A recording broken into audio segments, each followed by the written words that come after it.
Assalamualaikum warahmatullahi wabarakatuh. Perkenalkan, nama saya Muhammad Rifki Wahyadi. Di sini saya membawakan mata kuliah pemrograman berorientasi objek atau Object Oriented Programming. Di pertemuan pertama ini, kita akan membahas materi pendahuluan, di mana ada beberapa submateri. Submateri yang pertama yaitu kontrak perkuliahan. Kemudian yang kedua ada silabus mata kuliah. Yang ketiga Object Oriented Programming History. Kemudian yang keempat, pengenalan Java dan tools-nya. Dan yang kelima, membangun project dengan Java. Oke, kita masuk ke submateri yang pertama, yaitu kontrak perkuliahan. Di sini ada presentasi penilaian, ada 5 ya, saya bagi. Yang pertama ada kehadiran, kemudian tugas mandiri, tugas kelompok, ujian tengah semester, dan ujian akhir. Kehadiran 10%, tugas mandiri 10%, tugas kelompok 10%, ujian tengah semester 30%, dan ujian akhir 40%. Untuk nilai akhir adalah berupa nilai huruf ya. Itu hasil konversi dari nilai angka yang kalian peroleh nanti. Di nilai angka itu ada range ya, range nilai antara 80 sampai dengan 100, itu nilai hurufnya adalah A. 75 sampai 79 B+, 71 sampai 74 B, dan seterusnya. Yang paling kecil adalah E. Kemudian pengumpulan tugas. Seperti yang dijelaskan di awal tadi, tugas itu ada 2 ya, tugas mandiri dan tugas kelompok. Nah, untuk pengiriman tugas, saya menggunakan email. Jadi emailnya itu rifki.batuta@gmail.com. Saya akan menjelaskan tugas mandiri terlebih dahulu. Untuk pengiriman email, menggunakan subjek seperti format berikut, yaitu tugas _m00_nim_pbo. Nah, sedangkan nama file ya, nama filenya itu sesuaikan dengan subjek email, jadi disamakan. Oke, contohnya, misalnya hari ini kalian mendapatkan tugas pertama. Nah, maka untuk format daripada subjek dan nama filenya adalah tugas _m01. Nah, di mana M itu adalah inisial untuk tugas mandiri, sedangkan 01 itu tugas keberapa gitu. Misalnya tugas pertama tadi ya, maka di situ dibuat 01. Jadi M01 underscore nim kalian masing-masing underscore PBO. PBO itu inisial dari pemrograman berorientasi objek atau mata kuliah yang sedang kita pelajari. Sedangkan untuk tugas kelompok, emailnya sama, kemudian subjek dan nama file yang berbeda. Untuk subjek, di sini saya buat tugas underscore K00 underscore K00 underscore PBO. Untuk nama file disesuaikan dengan subjeknya, subjek email. Oke, contoh misalnya ini tugas kelompok pertama yang mengerjakan adalah kelompok 1 misalnya. Nah, maka untuk contoh pengirimannya seperti itu ya. Tugas underscore K01. K01 ini K-nya itu inisial untuk kelompok. 01-nya ini tugas keberapa ya.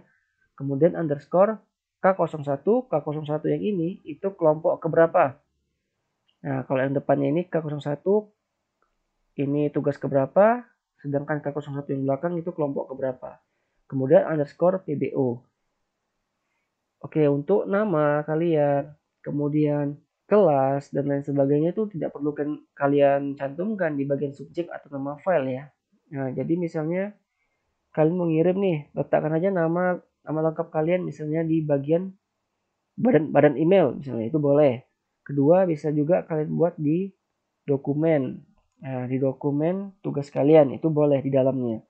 Untuk nama file dan subjek sesuaikan aja dengan format yang telah ditentukan. Oke, kita masuk ke submateri yang kedua, yaitu silabus mata kuliah. Untuk silabus pra UTS ya, atau silabus sebelum UTS nih, kan ada 7 pertemuan ya sebelum UTS. Pertemuan pertama kita bahas pendahuluan dulu, yaitu hari ini. Kemudian pertemuan kedua nanti dan ketiga kita bahas tentang Java fundamental, ya, ada struktur dasar, tipe data, string, operator, dan lain sebagainya. Itu kita bahas di pertemuan kedua dan ketiga. Di pertemuan keempat itu ada control flow. Kemudian pertemuan kelima ada collection type. Pertemuan keenam tentang pengantar dari object oriented programming. Pertemuan ketujuh kita ada studi kasus. Nah, studi kasus ini berisi tentang materi-materi sebelumnya. Gitu. Nanti dikumpulkan menjadi sebuah studi kasus yang harus kita selesaikan atau kita kerjakan. Kemudian pertemuan ke-8 kita UTS ya. Nah, masuk ke pertemuan 9 atau silabus pasca UTS. Silabus setelah UTS. Di pertemuan ke-9, 10, 11 itu masih membahas tentang object oriented programming. Ya, jadi materi ini cukup panjang karena ini adalah judul mata kuliah kita ya. Mata kuliah kita kan object oriented programming ya. Makanya tentang OOP-nya di sini yang diperbanyak. Kemudian pertemuan ke-12 dan 13 ada bahas tentang common class. Pertemuan ke-14 kita bahas graphical user interface. Kemudian pertemuan ke-15 kita bahas tentang studi kasus. Sama seperti satu pertemuan sebelum UTS tadi ya. Ada studi kasus juga.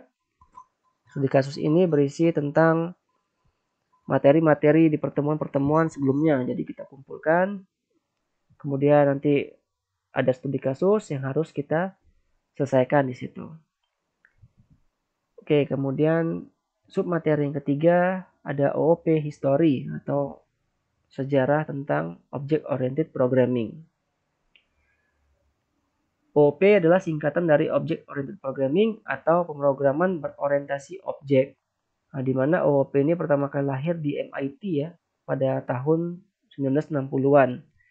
Nah, jadi perkembangannya itu mulai dari tahun 60-an, 62 lah ya, 62 sampai 65 itu ada nama bahasa pemrograman Simula 1. Nah, itu yang pertama kali menerapkan konsep OOP. Di tahun 1967, nah itu berkembang lagi, ada namanya Simula 67. Kemudian tahun 1970-an ada Smalltalk. Kemudian tahun 1980-an, nah ini udah mulai banyak ya. Ada Prolog, ADA, Eiffel, C++, dan lain sebagainya. Nah, namun yang paling populer di situ adalah C++ ya. Nah, sehingga pada tahun 1990-an Java terinspirasi dari C++. Makanya Java ini juga mengadopsi object oriented programming tersebut karena terinspirasi dari kepopuleran dari C++. Kemudian tahun 2000-an muncullah beberapa bahasa pemrograman lain seperti C# ya. Ini turunan dari C++ dan disusul dengan Visual Basic.NET. Mengapa OOP? Dengan paradigma OOP, kita dapat dengan mudah memvisualisasikan kode. Karena OOP ini mirip dengan skenario di kehidupan nyata. Oke, dalam penerapan OOP kita menggabungkan kumpulan fungsi atau atribut yang memiliki kesamaan dalam sebuah unit yang kita sebut sebagai objek. Atau dengan kata lain, objek adalah kelompok yang punya banyak data dan fungsi yang berhubungan dengan data tersebut. Oke, di bagian sebelah kanan ini ada contoh ya, ada contoh gambar. Nah, oke, di sini ada namanya kelas atau kita sebut dengan blueprint ya. Di sini ada blueprint kucing. Oke, kelas atau blueprint kucing ini memiliki properties dan function. Nah, properties ini adalah ciri-ciri lah ya, ciri-ciri. Kemudian function ini adalah aktivitas. Di properties ada warna, kemudian tinggi, ada lebar, ada berat. Kemudian di bagian function itu ada bermain, tidur, makan, dan mendengkur. Oke, ini adalah aktivitas kegiatan, kemudian ini adalah data. Oke, apabila kita mempunyai satu buah objek, ya, objek kucing baru, kita hanya perlu menginputkan data sesuai dengan blueprint yang udah disiapkan. Oke, di sini misalnya kucingnya berwarna oranye, nah, maka tinggal kita isi di bagian propertiesnya. Warnanya itu oranye misalnya, kemudian tingginya 25 cm, kemudian lebarnya 43 cm, beratnya itu 4,2 kg misalnya. Kemudian untuk functionnya ini atau aktivitasnya itu sama ya, disesuaikan.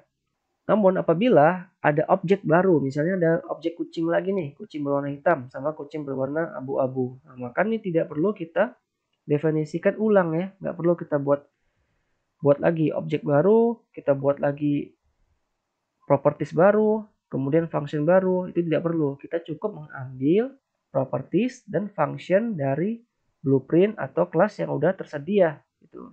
Jadi misalnya ini kucing berwarna hitam, kita cukup menginisialisasi untuk warnanya, kemudian tingginya, lebarnya, dan beratnya.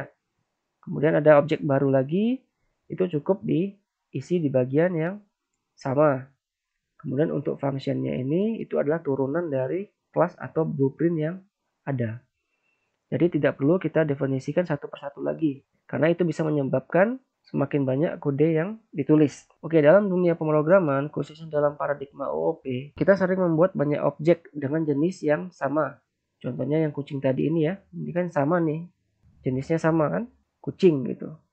Kemudian juga propertiesnya, datanya ini aja juga gitu, yang perlu dimasukkan. Dan functionnya itu juga sama. Jadi tidak perlu dibuat satu persatu lagi. Jadi cukup mengambil dari kelas atau blueprint yang udah ada. Sehingga dengan membuat blueprint, kita dapat mengurangi duplikasi kode dalam membuat objek yang serupa. Oke, penjelasan lebih mendalam tentang OOP ini akan dijelaskan pada pertemuan ke-6 ya. Oke, submateri yang keempat yaitu pengenalan Java dan tools-nya. Apa itu Java? Java merupakan salah satu bahasa pemrograman yang paling populer saat ini. Java diciptakan oleh James Gosling pada tahun 1990-an, yaitu tepatnya 1991. Dengan Java, pengembang bisa membuat aplikasi yang bersifat WORA, write once, run anywhere. Nah, cukup sekali kita menuliskan kode yang hasilnya itu berupa aplikasi. Aplikasi itu dapat berjalan di banyak platform. Jadi nggak hanya bisa berjalan di satu komputer kita aja ya. Java ini bisa berjalan di banyak sistem operasi. Dia tidak hanya di Windows, tapi bisa jalan di Mac, di Linux, kemudian dia bisa juga di Android. Mengapa Java? Selain fitur probability-nya, Java adalah bahasa yang matang ya atau dewasa dengan banyak library. Jadi library-nya itu lengkap. Tahun 2016, Java menjadi salah satu bahasa pemrograman yang paling banyak digunakan di dunia. Selain itu, Java juga merupakan bahasa resmi untuk membuat aplikasi Android. Oke, jadi aplikasi Android yang ada di Play Store itu atau yang ada terinstall di smartphone kalian itu, sebagian besar itu dikembangkan dengan bahasa Java. Java dipilih karena multi-platform yang menjadi andalannya. Jadi seperti yang dijelaskan sebelumnya, dia tidak hanya bisa berjalan di Windows, tapi juga bisa di Mac, kemudian di Linux, kemudian di Android. Dia bisa berjalan di banyak platform yang berbeda. Kemudian berorientasi objek. Kemudian library yang sangat banyak dan lengkap. Kemudian bergaya bahasa C++. Kemudian dia memiliki fitur pengumpulan sampah otomatis serta bersifat open source. Artinya dia gratis ya. Untuk pengembangan Java ini gratis, kita tidak perlu membayar apapun. Ada banyak aplikasi-aplikasi populer yang dikembangkan dengan program Java ya. Yang pertama itu Netflix. Netflix itu dikembangkan oleh Java ya. Kemudian yang kedua itu ada Spotify. Kemudian yang ketiga ada LinkedIn. Selain ketiga aplikasi ini, masih banyak aplikasi-aplikasi atau software yang dikembangkan dengan program Java. Aplikasi yang tersedia di Play Store itu juga sebagian besar dikembangkan dengan berbasiskan bahasa Java. Oke, tools yang diperlukan untuk memulai pemrograman Java. Yang pertama ada namanya JDK atau Java Development Kit, yaitu tools yang digunakan seorang developer atau pengembang dalam proses pengembangan, debugging, dan monitoring suatu aplikasi Java. Kemudian yang kedua yang dibutuhkan adalah IDE. Di sini menggunakan Apache NetBeans. Apache NetBeans adalah sebuah software untuk Java development yang dikembangkan oleh Apache Software Foundation. IDE ini sudah terdapat source code editor, build automation tools, dan debugger. Apa itu Java Development Kit? Jadi JDK ini dia membungkus JRE dan Java Development Tools, di mana di dalam JRE ini itu ada JVM atau Java Virtual Machine dan Java Class Library. Nah, jadi JDK ini dia udah paket lengkap. Oke, biasanya muncul pertanyaan tuh, apakah JRE cukup? Nah, karena JRE di sini kan dia udah memiliki Java Virtual Machine dan Java Class Library. Apakah cukup? Jawabannya enggak ya. Kenapa? Karena JRE ini fungsinya hanya untuk menjalankan program. Jadi program yang udah jadi dijalankan itu cukup menggunakan atau menginstal JRE. Itu bisa jalan programnya. Namun, kalau untuk membuat programnya, untuk membuat aplikasinya dengan Java, atau seorang programmer atau developer itu menggunakan namanya JDK atau Java Development Kit. Jadi untuk yang kita gunakan saat ini kita menggunakan JDK ya. Kenapa? Karena di dalamnya juga udah ada JRE-nya. Oke, langkah pertama kita akan mendownload JDK versi 15.0.2 ya. Untuk proses download JDK ini saya buat di video terpisah ya. Kemudian apa itu NetBeans? NetBeans ini awalnya dikembangkan tahun 1997. NetBeans ini gratis ya, bersifat open source. Kemudian tahun 1999 sampai 2009, NetBeans ini dikembangkan oleh Sun Microsystem. Kemudian 2010 sampai 2015 ini dikembangkan oleh Oracle.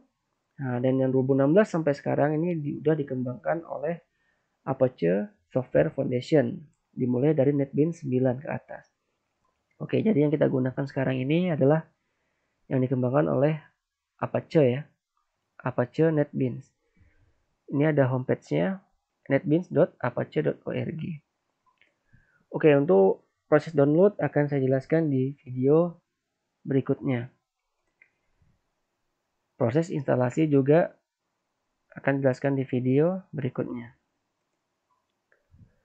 Ada beberapa tools selain NetBeans IDE, yaitu untuk desktop itu ada IntelliJ, kemudian ada JCreator, ada Eclipse, ada BlueJ, ada Android Studio, dan lain sebagainya.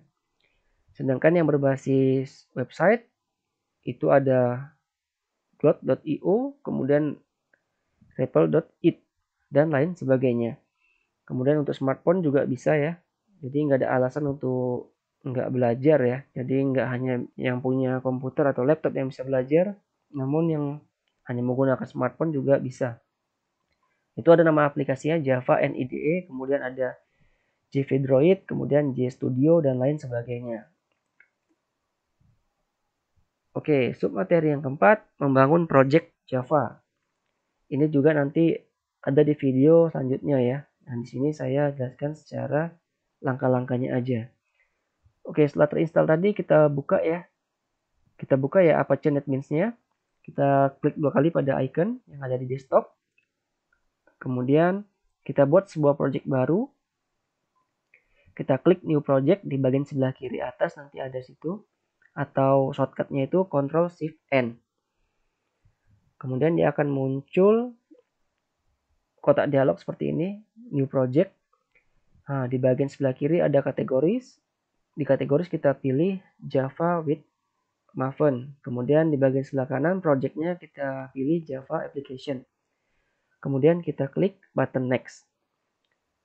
Setelah itu kita isikan nama project ya, atau project name-nya. Untuk saat ini kita isikan Hello Java. Kemudian kita klik browse untuk mengubah lokasi penyimpanan. Jadi sesuaikan ya lokasi penyimpanannya. Kemudian klik finish. Setelah itu kita buat kelas pada project Hello Java tadi. Nah, caranya kita klik dulu tanda tambah yang ada pada source package. Maka akan terbuka dia di situ. Kemudian kita klik kanan pada com.mycompany.hellojava. Nah, ini com.mycompany.hellojava ini terbentuk otomatis ya. Ini nama package-nya. Ini nggak kita bahas dulu untuk pertemuan pertama ini. Ini kita bahas nanti di pertemuan-pertemuan selanjutnya. Klik kanan, pilih new, kemudian pilih Java class. Setelah itu kita isikan nama kelasnya atau class name. Pada class name kita isikan namanya itu main. Kemudian klik finish. Oke, ini adalah tampilan daripada kelas main.java yang telah kita buat. Oke, ini adalah tampilan awalnya ya. Jadi main.java atau ini adalah nama file atau nama kelas yang kita buat. Oke, kita sekarang memulai membuat program pertama. Oke, ketikkan kode ini. Public static void main string buka kurung siku tutup kurung siku, kemudian args buka kurung kurawal. Di sini ketikkan system out println hello world. Di sini ada saya buat keterangan untuk membuat metode ini nggak usah dipikirkan dulu ya, maksud dari sintaksnya ini apa, diikutin aja dulu instruksinya, nanti saya jelaskan. Di sini cukup ketikkan psvm ya, psvm tanpa tanda kutip, kemudian tekan tab di keyboard untuk menghasilkan kode public static void main. Nah, jadi ini nggak perlu diketik satu persatu, nggak perlu ketik manual. Cukup kalian ketik psvm di keyboard, kemudian tab, otomatis dia akan terbentuk nih metodenya. Kemudian ketikkan SOUT, kemudian tekan tab di keyboard untuk menghasilkan kode system out println. Nah, yang ini juga system out println nggak usah diketik manual. Jadi ketikkan aja SOUT, kemudian tekan tab di keyboard. Hello world-nya ini baru diketik manual. Itu untuk mempercepat proses pengerjaannya. Untuk menjalankan program, itu kita klik kanan, kemudian pilih run file. Namun sebelumnya kita simpan dulu projectnya. Dengan cara tekan Ctrl S di keyboard. Kemudian baru kita klik kanan, pilih run file. Atau shortcutnya itu Shift F6. Maka program akan jalan. Oke, ini adalah tampilan output saat program dijalankan. Ya, di sini ada build success. Ini adalah outputnya, hello world. Kemudian di bagian bawah itu ada keterangan waktu eksekusi program. Oke, selain dari NetBeans tadi, seperti yang dijelaskan sebelumnya, bisa juga menggunakan aplikasi dari smartphone ya. Di sini contohnya menggunakan Java NIDE. Ya, ini yang kita ketikkan, kemudian ini outputnya yang bagian bawah. Oke, menggunakan website juga bisa, glot.io. Nah, ini bisa kalian ketikkan di sini, kemudian tinggal di run, maka ini adalah outputnya. Oke, mungkin itu saja untuk pertemuan pertama ini yang bisa disampaikan. Semoga materi hari ini bermanfaat.